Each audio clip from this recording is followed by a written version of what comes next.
জিমিনের বলা কিছু কথা যা আর্মিদের নিজেকে ভালোবাসতে শেখায়। জিন একবার বলেছিল, তোমার মূল্য কখনো কারোর অনুমানের উপর নির্ভর করবে না, কারণ তুমি নিজেই অসাধারণ। জিন বলেছিল, আমি এখানে আছি কারণ তোমরা আমার পাশে আছো, এটা আমি কখনো ভুলবো না। জিন আবারও বলেছিল, তোমরা কষ্ট পেলে আমারও কষ্ট হয়, তাই আমি চাই তোমরা সুখে থাকো। জিন আবার বলেছিল, তুমি যদি নিজেকে না ভালোবাসো তবে আমি তোমাকে ভালোবেসে যাব, যতক্ষণ না পর্যন্ত তুমি নিজেকে ভালোবাসতে শেখো। জিন আবারও বলেছিল, আমি এমনকি আমার কঠিন সময়েও হাসি, কারণ আমি জানি আর্মিরা আমাকে দেখে শক্তি পায়। আর্মি, তোমরা কি সাঁতারাজাকে ভালোবাসো?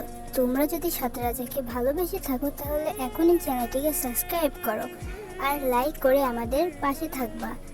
আর্মি আবারও বলছি, please subscribe my channel and পরবর্তী ভিডিওতে দেখা হবে। ততক্ষণ তোমরা সবাই ভালো থাকবে, বাই। আর ভিডিওটি কেমন লেগেছে তা কমেন্ট করো।